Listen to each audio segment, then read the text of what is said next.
আমার সব কিছু দাম শেষ করে দিল 1 ঘন্টার ভিতরে।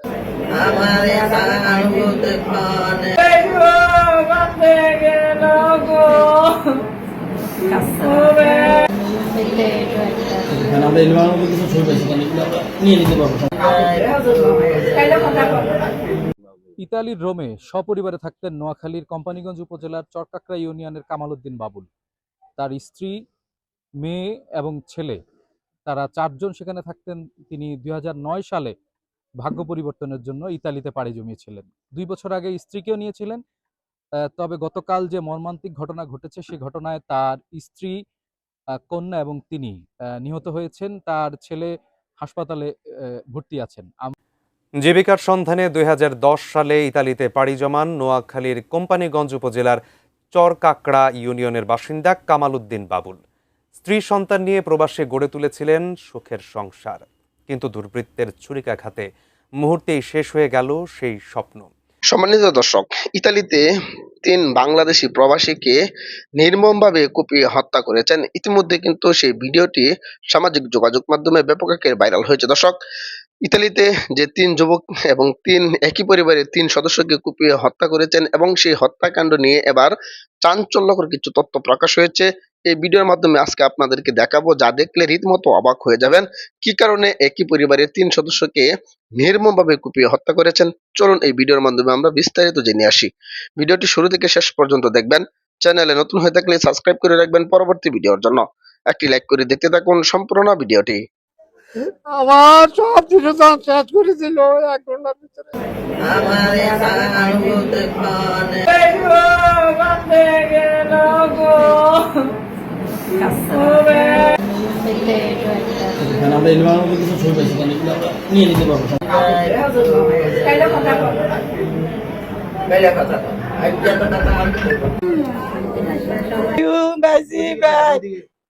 সবার যাতারা কোন গেছে, আমরা তার বিচার চাই। যারা আমার বাইরে ব্যাগের শেষ করি সাঙ্গ তো নিয়ে তো আমাদের বেচার আর কেউ নেই। ফোনে উনি তো কি করলো রে আঙ্গল্লায়। আমার এক সূত্রে একটা ফোন করছে আমার আপনার চাষি আম্মার কাছে, বললো খালাম্মা ইটালিতে কিছু খবর আছে, করলেন না। এর পরে যে আবার সেটি শুনি যে অবস্থা, তখন তো আর আমরা তো আর কেয়ার নেই কথা। আমার বাগনি, ওরা বাগনি কাছে ফোন দিয়েছে, বাগনি এরকম আমার শেষ, আমার সব কিছু দাম শেষ করে দিল 1 ঘন্টার ভিতরে। আমার খানার টেবিলে খাইতে বলছে, আমার নাতি আছে হবে ডিউটি তুল, নাতি দাইছে কই, নাতিরও আঘাত করছে। আর নাতি তো দাইছে, নাতিন বহুত খানার টেবিলে শেষ করে দিয়েছিল। এখন আমি প্রশাসনের কাছে আগেও আমি জানাইছি, এখনো জানাইতেছি যে আমি একা যাবো, একা সঙ্গে কেউ যাবে না।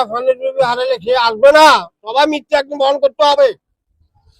তো আমার প্রশাসন করছি যে আমি তার হাসি চাই, যারা এগুলা বলতেছে তার দাবি আমি তার কথা জানাইছি। এখন আমার ছেলেরে, আমার বরে, আমার নাতিরে যারা এভাবে করছে, আপনাদের কাছে হাজু করছি, দয়া করছি, আপনারা অতি সত্তর 24 আওয়ারের ভিতরে তার করে আইনের আওতায় আনি তার করে হাসির বিতরণ করেন। আমি এটাই আমার আমার কোনো দাবি নাই।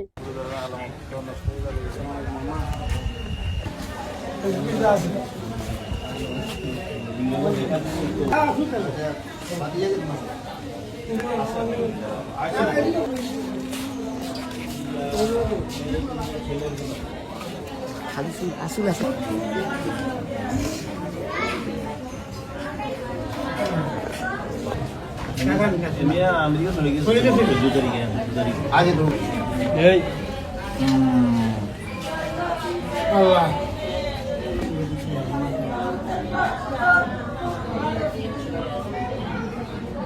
কোম্পানিগঞ্জে ঘটনা ঘটনা আঙ্গুর এলাকাতে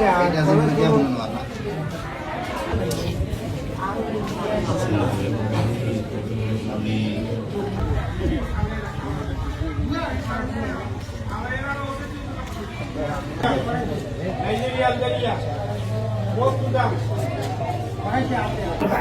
আমরা এই মৃত্যু কখনো কামনা করি নাই এবং এই মৃত্যু আমরা মেনে নিতে পারছি না। আমরা পরিবার নিয়ে খুবই শোকাহত।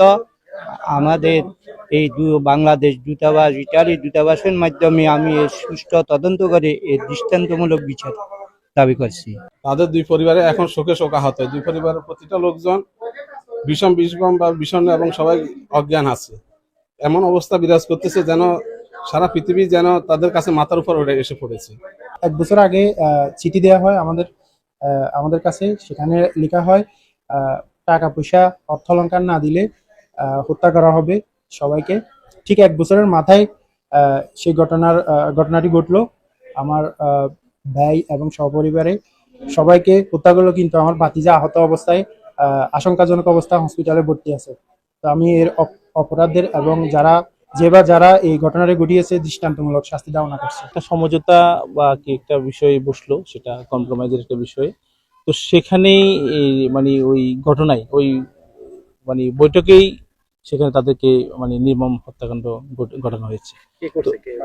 এটা হচ্ছে এখানে কালকে ফেসবুকে আইডিতে একজন ব্যক্তি সেখানে লিখেছে।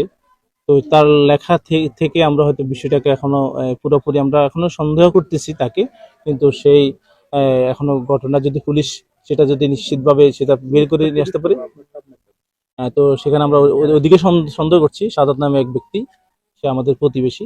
এখন বাকিটা আমরা সেখানে তদন্তাধীন আছে।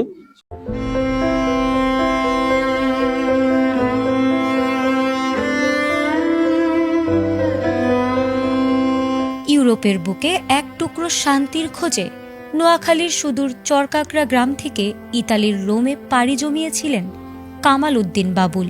ক্যাসেলোত্তি এলাকার ভিয়া মন্তেলিওর একটি শান্ত অ্যাপার্টমেন্টে স্ত্রী আরজু বেগম, বড় ছেলে অয়ন আর 5 বছরের ফুটফুটে কন্যা সন্তান আরিশাকে নিয়ে গড়ে তুলেছিলেন এক স্বপ্নের সংসার। কিন্তু গত শুক্রবারের এক অভিশপ্ত রাত মুহূর্তেই সেই সাজানো পরিবারটিকে এক রক্তাক্ত ট্র্যাজেডিতে পরিণত করল। আজ রোমের বাতাসে কেবলই হাহাকার, আর এই নিস্তব্ধতার বুকে এখন জন্ম নিয়েছে এক বড় রহস্য। কেনই নৃশংস হত্যাকাণ্ড? কে বা কারা কোনো অপরাধ ছাড়াই কেড়ে নিল 3টি তাজা প্রাণ? সেদিন রাতে 4 দেয়ালের ভেতর যখন প্রতিদিনের মতোই হাসি খুশি গল্প চলছিল, ঠিক তখনই অন্ধকারের সুযোগ নিয়ে দরজায় কড়া নাড়ে যমদূত। এক বা একাধিক অজ্ঞাত পরিচয় দুর্বৃত্ত ধারালো অস্ত্র নিয়ে অতর্কিত হামলা চালায় এই নিরপরাধ পরিবারের ওপর। চোখের পলকে ঘাতকের নির্মম আঘাতে রক্তাক্ত হয়ে মেঝেতে লুটিয়ে পড়েন কামাল উদ্দিন ও তার স্ত্রী আরজু। নরপিশাচদের হাত থেকে রেহাই পায়নি। সঠিক প্যাড আর সঠিক তথ্য দিয়ে এসব সামলে নিব এক হয়ে। Monalisa sanitary napkin.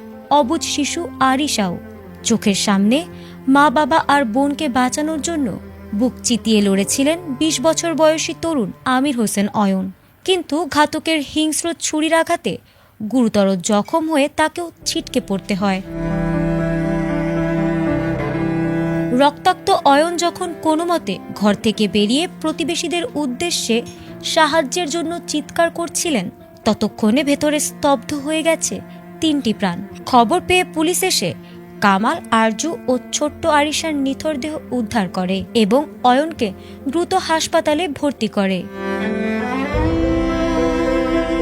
এদিকে তদন্তে নেমে রোম পুলিশ পেয়েছে এক চাঞ্চল্যকর সূত্র। অ্যাপার্টমেন্টের বাইরের ফুটপাত এবং একটি ডাস্টবিনে রক্তের দাগ খুঁজে পেয়েছেন ফরেনসিক বিশেষজ্ঞরা। ধারণা করা হচ্ছে পালিয়ে যাওয়ার সময় খুনিরা এই দাগ রেখে গেছে। পুলিশ এখন সিসিটিভি ফুটেজ ও রক্তের ডিএনএ মিলিয়ে দেখছে। এই নৃশংসতার খবর নোয়াখালীর গ্রামের বাড়িতে পৌঁছা মাত্রই সেখানে নেমে এসেছে শোকের মাতম।